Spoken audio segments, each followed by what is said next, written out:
Salam sejahtera Malaysia, terima kasih kerana menonton video-video dalam channel ini. Sebelum kita mula, jangan lupa untuk tekan tombol subscribe, share, like, dan komen. Let's go!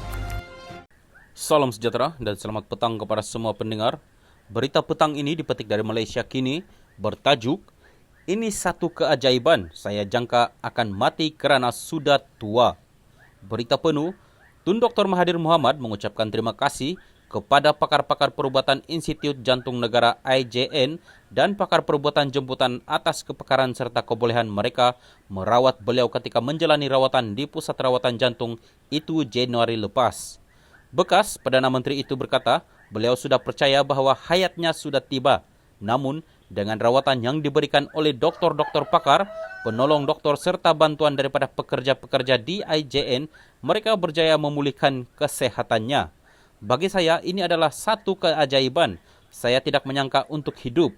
Saya menjangka akan mati kerana saya sudah tua dan saya juga menghidap penyakit yang serius yang memberi kesan. Mula-mula jantung saya, apabila jantung lemah, ia memberi kesan kepada paru-paru. Dan apabila paru-paru lemah, ia memberi kesan kepada buah pinggang dan seterusnya. Tetapi entah bagaimana, atau lebih tepat doktor memulihkan saya dan akhirnya saya dibenarkan keluar dan agak sehat. Bukan 100% tetapi cukup untuk saya meneruskan kerja yang perlu saya lakukan, katanya menerusi saluran rasminya di YouTube.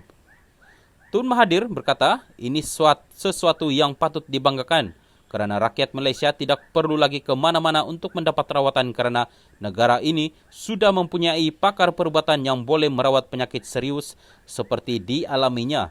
Seperti yang anda tahu, saya juga dilatih sebagai doktor dan semasa saya bermula pada akhir 1950-an dan awal 1960-an, pada ketika itu terdapat slot khas untuk doktor Malaysia terutama doktor Melayu.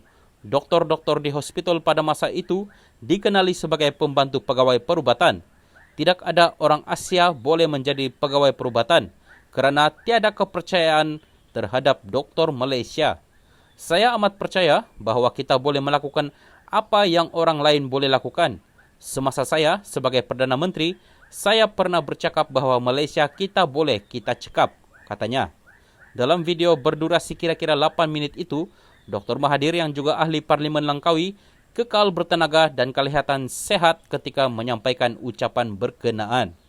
Dr. Mahathir dimasukkan ke IJN pada 7 Januari bagi menjalani prosedur perubatan elektif sehari selepas itu dan dibenarkan keluar pada 13 Januari. Namun, beliau dimasukkan ke institut berkenaan semula dan menerima rawatan sehingga dibenarkan pulang 5 Februari.